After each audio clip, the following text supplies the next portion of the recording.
ውድ ቻናላችን ቤተሰቦች እንኳን ውድ ቻናላችን በደህና መጣችሁ። አሁንም ሊቨርፑልን በተመለከቱ ዘገባዎች ተመልሼ መጥቻለሁ። በሳት የምንመለከታቸው አንዶኒ ኢራዮላ ከአሌክሳንደር ኢሳቅና ከፍሎሪን ቪርትዝ ጋር ለመስራት ጓጉቻለሁ የሚል አስቴትን ሰጥቷል። እንደዚሁም ሊቨርፑሎች የፒኤስጂ ተጫዋች የሆኑ ኢብራሂማ ኢምባይን እንዲያስፈርሙ ቀርቦላቸዋል እየተባለ ይገኛል። ስለ ፍራንሲስኮ ኮንሴሳውም ማጣራትን እንዳደረጉም ተዘግቧል።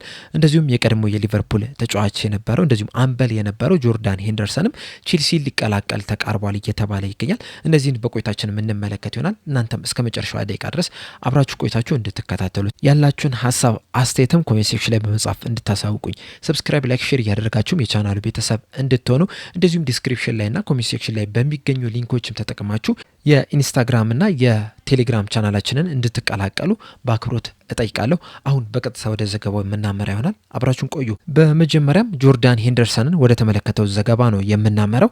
በዛሬው ዕለት ከጥቂት ሰዓታት በፊት ዴቪድ ኦርንስቲን እንደዚሁም ደግሞ ፋብሪዞ ሮማኖ ይዞት በወጡት መረጃ መሰረት ጆርዳን ሄንደርሰን ቼልሲ ሊቀላቀል ተቃርበዋል እያለን ይገኛል። እንደሚታወቀው በተጠናቀቀው የውድድር ዘመን በብሬንትፎርድ ነበረ ቆይታውን ማድረግ የቻለው። አሁን ላይ እንግዲህ ብሬንትፎርድን ለመልቀቅ ተቃርቧል። ይህንን ተጫዋች ለማስፈረምም የተለያዩ የፕሪሚየር ሊግ ክለቦች ይህንን የቀድሞ የሊቨርፑል ተጫዋች ለማስፈረም ከፍተኛ ፍላጎት አሳይቷል። ከነዚህ መካከልም ቼልሲዎች ይህንን ተጫዋች ለማስፈረም የሚደረጉን ፉክክር እየመራ ይገኛል እየተባለ ነው እና ምናልባትም በቀጣይ ቀናቶች ውስጥ ቼልሲዎች ይህንን ተጫዋች ሊያስፈርሙት ይችላሉ እየተባለ ይገኛል። ሄንደርሰን 2011 ላይ ነበረ ከሰንደርላንድ ሊቨርፑልን መቀላቀል የቻለው። ለ12 ዓመታትም በሊቨርፑል ቤት መቆየት ችሏል። በአምበልነትም ያላሳካው ዋንጫ የለም። ከፕሪሚየር ሊግ ጀምሮ ሻምፒየንስ ሊግ፣ ካራባኦ ካፕ፣ ኤፍኤ ካፕ፣ የክለቦች የዓለም ዋንጫ እንደዚሁም ደግሞ የሱፐር ካፕ፣ የኮሚኒቲ ሺልድ ዋንጫዎችን በአምበልነት ማሳካት የቻለ ተጫዋች ነው። በሊቨርፑል ታሪክም አምበል ሆኖ ብዙ ዋንጫዎችን ካሳኩ ተጫዋቾች መካከል አንደኛው ጆርዳን ሄንደርሰን የነበረው 2023 የክረምት የዝውውር መስኮት ላይም ሊቨርፑልን ለቆ አሊጥፋክን ተቀላቅሎ ነበረ። በአሊጥፋክም ከስቲቨን ጀራርድ ጋር አብሮ መስራት ይችላል ለ1 ዓመት። ከዛ በኋላ አሊጥፋክን ከለቀቀ በኋላም ወደ አያክስ ሄዶ ነበረ። በአያክስም 2 ዓመታትን ከቆየ በኋላ በተጠናቀቀ የውድድር ዘመን ወደ እንግሊዝ ተመልሶ ለብሬንትፎርድ ሲጫወትም መቆየት ችሏል። በብሬንትፎርድም ጥሩ የሚባል እንቅስቃሴን ማድረግም ችሎ ነበረ። አሁን ላይ ግን ከብሬንትፎርድ ለመልቀቅ ተቃርቧል። ይህንንም ተከትሎ ቼልሲዎች ይህንን ተጫዋች ለማስፈረም እንደተቃረቡ ነው እየተነገረ የሚገኘው። ዣቪ አሎንሶ እንግዲህ ቡድኑን በልምድ ባላቸው ተጫዋቾች ለመሙላት ያሰበን የሚመስለው። በእርግጥ ለመጀመሪያ ጊዜ አይደለም እንደዚህ አይነት ዝውውሮችን ሲያሳካ የተመለከት ነው። በሊቨርኩሰንም እያለ በተለይ ዣካን ከአርሰናል ማስፈረሙ አይዘነጋምና ልምድ ያላቸው ተጫዋቾች በየቦታው እንዲኖሩት ይፈልጋል እና በመሀል ሜዳው ላይም ልምድ ያለው ተጫዋችን ለማስፈረም ፍላጎት አሳይቷል። ይህም ተጫዋች ደግሞ ጆርዳን ሄንደርሰን እንደሆነ ነው እየተነገረ የሚገኘው። ከዛ በተጨማሪም እንግዲህ ዳኒ ዊልቤክንም በአጥቂ ስፍራ ቦታ ላይ ለማስፈረም ፍላጎት እንዳላቸውም በዛሬው ዕለት ሲዘገብ ነበረና በእያንዳንዱ ቦታ ላይ ልምድ ያለውን ተጫዋች ለማስፈረም ጥረት እያደረጉ ነው የሚገኙትና ጆርዳን ሄንደርሰንም ያስፈርሙታል ተብሎ ይጠበቃል እና ይህንን የቀድሞ የሊቨርፑል ተጫዋች እንደዚሁም ሌጀንድ የሆነውን ተጫዋች በቀጣይ ዓመት በቼልሲ ልንመለከት የምንችልበት ከፍተኛ እድል አለ። በእርግጥ ይሄ የዝውውር ሂደት የሚሳካ ከሆነ ጆርዳን ሄንደርሰን ቼልሲን የሚቀላቀል ከሆነ የሊቨርፑል ደጋፊዎችን ያስደስታል ተብሎ አይጠበቅም። ምናልባትም እርስ በርስ ሲገናኙም ተጫዋቹ ላይም ተቃውሞ ሊያሰሙ የሚችሉበትም እድል እንዳለ ነው እየተነገረ የሚገኘው። እንደዛም ቢሆንም ግን በዚህ ሰዓት ላይ ሄንደርሰን ወደ ቼልሲ ለመቀላቀል ክፍት እንደሆነ ነው እየተነገረ የሚገኘው። እናንተ ግን በዚህ ጆርዳን ሄንደርሰን ቼልሲን ለመቀላቀል በመቃረቡ ዙሪያ ያላችሁን ሀሳብ አስተያየት እንዳለ ኮሜንት ሴክሽን ላይ በመጻፍ አሳውቁኝ። በመቀጠልም የጣሊያን ጋዜጣ የሆኑት ፉትቦል ኢታሊ እንደዚሁም ደግሞ ቱቶ ስፖርት ይዞት የወጡትን ዘገባ ነው የምንመለከተው። ፉትቦል ኢታሊ ይዞት በወጣው ዘገባ መሰረት ሊቨርፑሎች የፍራንሲስኮ ኮንሴሳውን ሁኔታ አጣርተዋል እያለን ይገኛል። እንደዚሁም ቱቶ ስፖርትን በዘገባው ከሆነ ሊቨርፑሎች ፍራንሲስኮ ኮንሴሳው ላይ ከፍተኛ ፍላጎት አላቸው እያለን ይገኛል።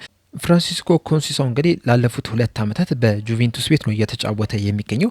በተጠናቀቀውም የውድድር ዘመን ለጁቬንቱስ 42 ጨዋታዎችን አድርጎ 4 ግቦችንና 5 አሲስቶችን ማስመዝገብ ይችላል። በእርግጥ በጎልና በአሲስት በማድረግ ደረጃ ያን ያህል ምርጥ የሚባል ቁጥር የለውም። ነገር ግን ለጁቬንቱስ ጥሩ እንቅስቃሴን ማድረግ የቻለ ተጫዋች ነው። በአጠቃላይም በተጠናቀቀው የውድድር ዘመን ባሳየው እንቅስቃሴም 7.1 ሬቲንግ የተሰጠው ተጫዋች ነውና ጥሩ የሚባል ተጫዋች ነው። ከዛ በተጨማሪም በጣም ፈጣን የሚባል በጣም ዳይሬክት የሆነ ተጫዋች ነው። ይህም እንቅስቃሴው ደግሞ ለሊቨርፑል ከፍተኛ ጥቅም ሊሰጥ ይችላል ነው እየተባለ የሚገኘው። በጁቬንቱስ ቤት እንግዲህ በአጠቃላይ እስካሁን ድረስ 82 ጨዋታዎችን ማድረግ ችሏል። በእነዚህ 82 ጨዋታዎች ደግሞ 11 ግቦችንና 9 አሲስቶችን ማስመዝገብ የቻለ ተጫዋች ነውና ሊቨርፑሎች ብራድሊ ባርኮላን የማያገኙት ከሆነ ፍራንሲስኮ ኮንሲሳውን እንደ አማራጭ ይዘውታል እያሉን ይገኛሉ። እንደሚታወቀው በዚህ የክረምት ዝውውር መስኮት የሊቨርፑል ዋነኛው ኢላማ ብራድሊ ባርኮላን ማስፈረም ነው። ነገር ግን ይሄ የዝውውር ሂደት የማይሳካ ከሆነ በተለያዩ ምክንያቶች ፊታቸውን ወደ ፍራንሲስኮ ኮንሲሳው ሊያዞሩ ይችላሉ ነው እየተባለ የሚገኘው። ነገር ግን በእነዚህ ሁለት ተጫዋቾች መካከል ያለውን ልዩነት ከተመለከተን ግን በጣም ሰፊ የሚባል ነው። በእርግጥ ፍራንሲስኮ ኮንሲሳው በጣም ፈጣን ነው፣ ዳይሬክት ነው፣ እንደዚሁም ደግሞ ተፈጥሯዊ የግራ እግር ተጫዋች ነው። በጁቬንቱስ ቤትም በዋነኝነት ቀኝ ክንፍ በኩል ሲጫወት የተመለከተነው ተጫዋች ነው። እንደዛም ቢሆንም ግን ከብራድሊ ባርኮላ ጋር ስናነጻጽረው ብራድሊ ባርኮላ በጣም የተሻለ ተጫዋች ነው። ይህንንም ደግሞ በፒኤስጂ ቤት በተደጋጋሚ ስንመለከተው የነበረ ነገር ነውና ከብራድሊ ባርኮላ ወደ ፍራንሲስኮ ኮንሲሳው መውረድ በጣም ከፍተኛ ልዩነት አለው። የጥራትም እጥረትም ሊያጋጥም ይችላል። ምክንያቱም ብራድሊ ባርኮላ ከፍተኛ ጥራት ያለው ተጫዋች ነውና የማጥቃት ኃይሉ ላይ የራሱ የሆነ ጉልህ የሆነ ተጽዕኖ ሊፈጥር ይችላል። እንደዛም ቢሆንም ግን ብራድሊ ባርኮላን የማያገኙት ከሆነ ሌላ ተጫዋች አናስፈርምም ከሚሉ እንደ ፍራንሲስኮ ኮንሲሳው አይነት ተጫዋቾችን ቢያስፈርሙ ትክክለኛ ምርጫ ይሆናል ብዬ ነው የማስበውና ለዛም ይሆናል እንግዲህ ሊቨርፑሎች ይህንን ተጫዋች በቅርበት እየተመለከቱት የሚገኙት።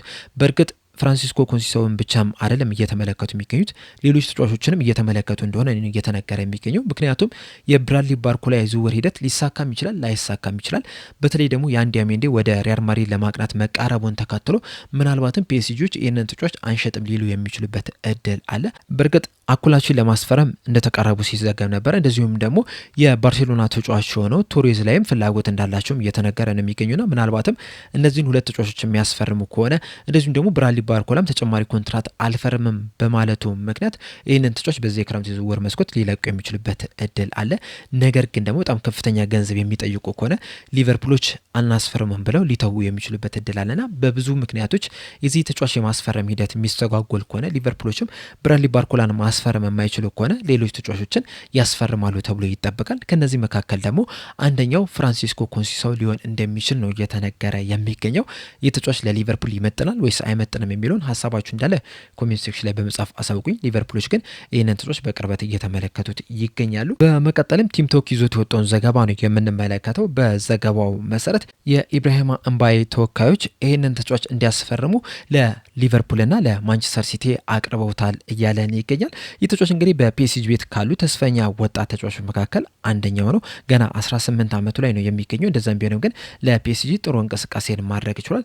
በተጠናቀቀው የውድድር ዘመንም 32 ጨዋታዎችን ማድረግ ሲችል 3 ግቦችንና 3 አሲስቶችን ማስመዝገብ ችሏል።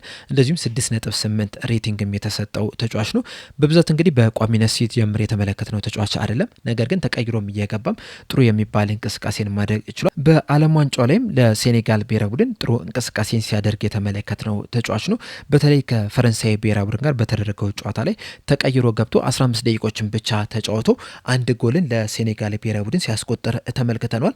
እንደዚሁም ከኖርዌይ ጋር በተደረገው ጨዋታ ላይም 36 ደቂቆችን ተጫውቶ 7.1 ሬቲንግም ሲሰጠው የተመለከትነው ተጫዋች ነው። እንደዚሁም ቨርሳታይል የሚባል ተጫዋች ነው። በተለይ በሁለቱም ክንፍ በኩል መጫወት ይችላል። በዋነኝነት በቀኝ ክንፍ ነው የሚጫወተው። ከዛ በተጨማሪም ደግሞ በግራ ክንፍም መጫወት የሚችል ተጫዋች ነው። ሊቨርፑሎችም እንግዲህ ይህንን ተጫዋች በቅርበት ሲመለከቱት ነበረ። ነገር ግን በዚህ ሰዓት ያስፈርሙታሉ በጣም ትልቅ ጥያቄ ነው። በእርግጥ ገና 18 ዓመቱ ላይ ነው የሚገኘው። ሊቨርፑሎች አሁን ላይ ቢያስፈርሙት ምናልባትም በሚፈልጉት አይነት መንገድ ሊቀርጹት ይችላሉ። ነገር ግን በዚህ ሰዓት ቲሙን ከተመለከትን በወጣት ቡድን ተጫዋቾች የተሞላ ነውና አሁንም ሌላ ወጣት ተጫዋች ያስፈርማሉ ተብሎ አይጠበቅም። ከዚህ በኋላ ያስፈርማሉ ተብሎ የሚጠበቀው ልምድ ያለውን ተጫዋች ነው። ለምሳሌ ብራድሊ ባርኮላ 23 ዓመቱ ላይ ነው የሚገኘው። ከዛ በተጨማሪም ላለፉት ጥቂት ዓመታትም በፒኤስጂ ቤትም በተለያዩ ትልልቅ ጨዋታዎች ላይ በቋሚነት ሲጀምር የተመለከትነው ተጫዋች ነውና እንደዚህ አይነት ፕሮፋይል ያላቸው ልምድ ያላቸውን ተጫዋቾች ያስፈርማሉ ተብሎ ነው የሚጠበቀው። በተለይ አንዶኒ ኢራኦላም እንደዚህ አይነት ልምድ ያላቸው ተጫዋቾች በቡድን ውስጥ እንዲኖሩ ይፈልጋሉ። እናም በዚህ ምክንያት ምናልባትም ይህንን ተጫዋች ኢብራሂማ ኢምባዬን ላያስፈርሙት ይችላሉ። ምናልባት ብራድሊ ባርኮላን ካስፈርሙ በኋላ ይህንን ተጫዋች ለማስፈረም እንቅስቃሴ ሊያደርጉ ይችላሉ። እሱም ይህንን ቅድመ ሁኔታ የሚቀበል ከሆነ ምናልባት ሲያስፈርሙት ልንመለከት እንችላለን። ካልሆነ ግን ይህንን ተጫዋች በቋሚነት እንዲጀምር ሊቨርፑሎች ያስፈርሙታል ብዬ አልጠብቅም እና ምንም እንኳን የእሱ ተወካዮች ሊቨርፑሎች እንዲያስፈርሙት ቢያቀርቡትም ነገር ግን ሊቨርፑሎች ላያስፈርሙት ይችላሉ ብዬ ነው የምገምተው።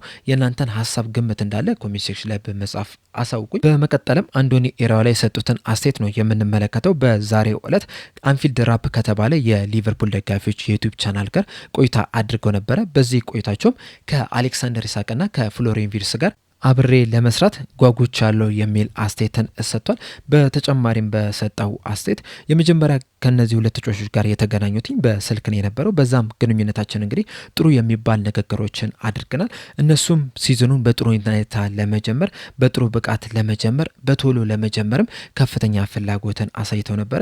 እንደዚሁም ደግሞ በጣም ብዙ ትክክለኛ የሆኑ ጥያቄዎችንም ሲጠይቁ ነበረ። ይህም የሚያሳየው ደግሞ ጨዋታዎችን ለማሸነፍ ያላቸውን ከፍተኛ ፍላጎትም ጭምር ነው። ለዚህም ነው በጣም ጎበዝ ተጫዋቾችም መሆን የቻሉትና ከነሱ ጋር አብሬ ለመስራት በጣም ጓጉቻለሁ የሚል አስተያየትን ሰጥቷል። አያይዞም በሰጡት አስተያየት ከዚህ ቀደም እንግዲህ እነዚህን ሁለት ተጫዋቾች በተደጋጋሚ ተመልክቻቸዋለሁ። በተለይ ደግሞ አሌክሳንደር ኢሳቅን በፕሪሚየር ሊጉም እንደዚሁም ደግሞ በስፔንም እያለ ከኛ ጋር በተቃራኒው ሲጫወት በደንብ ተመልክቻለሁ። በጣም ጎበዝ የሚባሉ ተጫዋቾች ናቸው። በጣም አስደናቂ የሚባሉ ተጫዋቾች ናቸውና በዚህም በሊቨርፑል ቤትም እንግዲህ ይህንን አስደናቂ ብቃታቸውንም በድጋሚ ያስመለክቱናል ብዬ ተስፋ አድርጋለሁ። እኛም እነሱ ምርጥ ብቃታቸውን እንዲያሳዩ በጣም የተሻሉ ተጫዋቾች እንዲሆንም ነገሮችን እናመቻችላቸዋለን ብዬ አስባለሁ። በጣም ማክሲመም የሆነ ወይ ደግሞ በጣም ምርጥ ብቃታቸውንም ለመጠቀምም ከፍተኛ ፍላጎት አለ።